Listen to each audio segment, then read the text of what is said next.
I'm sorry, I wasn't there for coaching or because I wanted to be an awesome coach.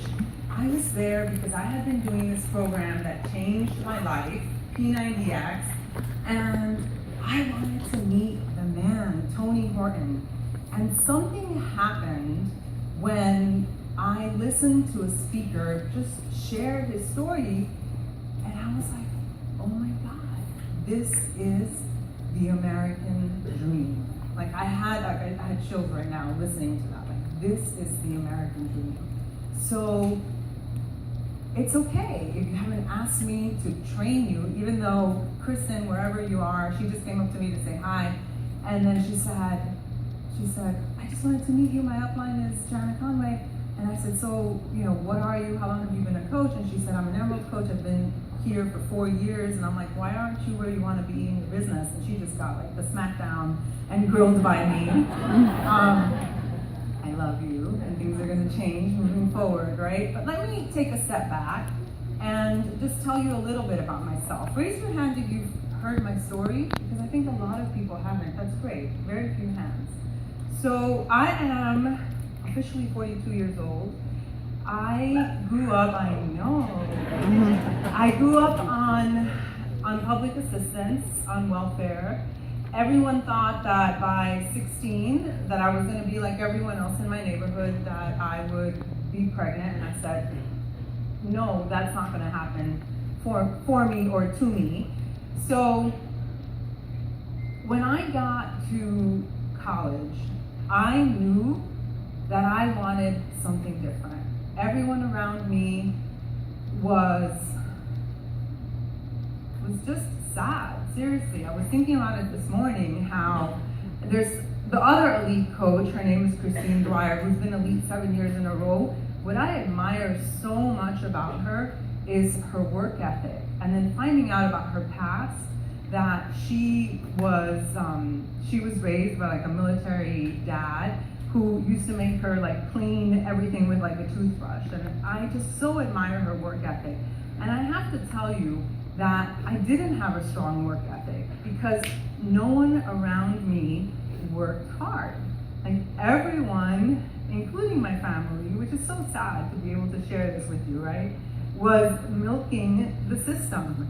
And we were just so comfortable on welfare, but I knew that I was meant for something greater, that I wanted something different. And I realized this morning that, man, like one of the things I love about Sagi too is his work ethic. And I didn't have that, I had to learn that. And I learned that because I wanted something different. And that's why I have a PhD. I decided when I went to college that the PhD was the way. Like, how could I distance myself from my past, right? Growing up poor, growing up in a one-bedroom apartment, I used to have this recurring dream. You know how like sometimes you have the same dream over and over?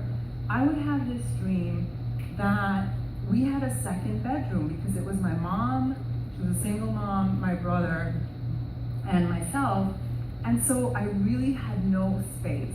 My brother, who at the time, he's fine now, but he had cancer, he was the king in the house. And so I literally had like no space. I had to sleep in the living room. If you wanted to watch TV at whatever time you wanted to watch TV, I had to sort of put up with it. I had half a closet to put my stuff, and he like put a marker, like a typical brother, right? Like put a marker that you are not allowed to touch this part of the closet. And so my belongings were in a tiny little part of the closet, and it was just really crappy growing up.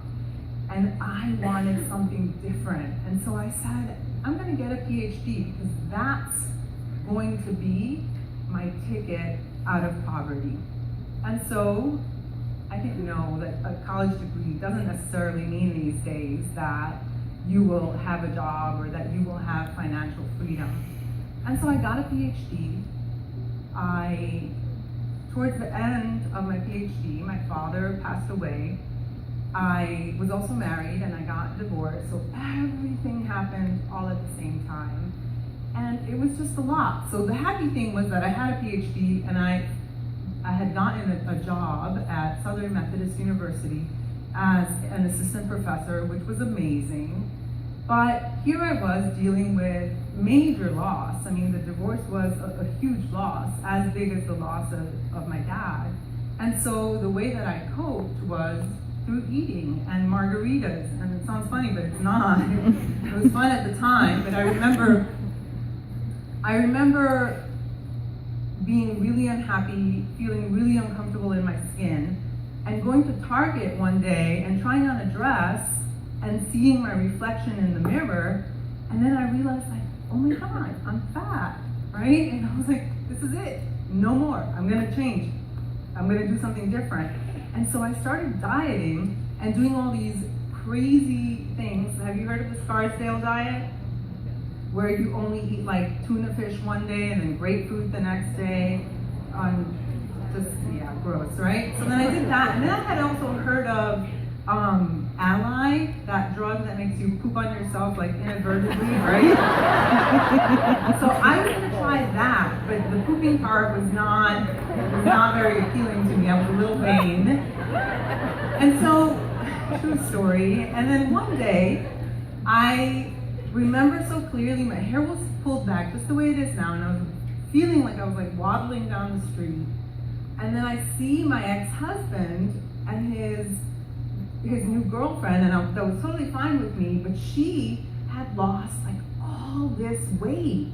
And I was like, oh my God, what did she do? And then that night, like, I blew up his phone, and I was like, what did you do? What did she do? What she do? And then he couldn't remember that it was P90X. So he was like, it's like X1, or you know how people always mess up P90, right? P90X. And he was like, X190, so I like Googled that, and eventually I found P90X, so I bought the program. But then when I went on Beachbody, I saw Slim and 6, and I was like, this is it. This is gonna be my program, and I purchased it. And I moved to be a professor on August 1st, 2007, and that day, guys, I made a decision. Like, when you draw the line on the sand, that was what I did, and I said, this is it. I am done. In 23 days, I was gonna teach August 23rd. I am not going to be a fat professor. Like, that's what I said to myself, and I said, I'm gonna do this. And so I started, and the day that I moved, talk about no excuses, and that's why I kicked your butt right now, Kristen, when we were talking, right? Because when you make that decision that you're gonna do something different, you find a way. You find a way. I moved to Dallas with really no money, $94,000 in debt, 2 dogs, an inflatable mattress, and I said, this is it. And I was microwaving my eggs and just eating salads and doing my Slim and 6. And I did what I had to do. And in 6 weeks, I lost 11 pounds, 14 inches. And I was so ecstatic. Like, I got my confidence back. So a few weeks later, actually no, when I finished the program, I couldn't help myself. Like, I had been dieting since I was 14 years old until I was 33. I had found something that worked, and I just felt like I had to share it with anyone and everyone that would listen. See, I wasn't, and that got you, right? You felt that. Like, I wasn't selling. I wasn't like, oh my God, I have to sell a challenge pack, and I have to get 2 points, and I have to get to diamond, and I have to do this, and I have to do that. No, I just felt like I had found a solution, and that everyone needed to hear about the solution. And also, because I grew up poor and with a poverty mentality, I was against making money.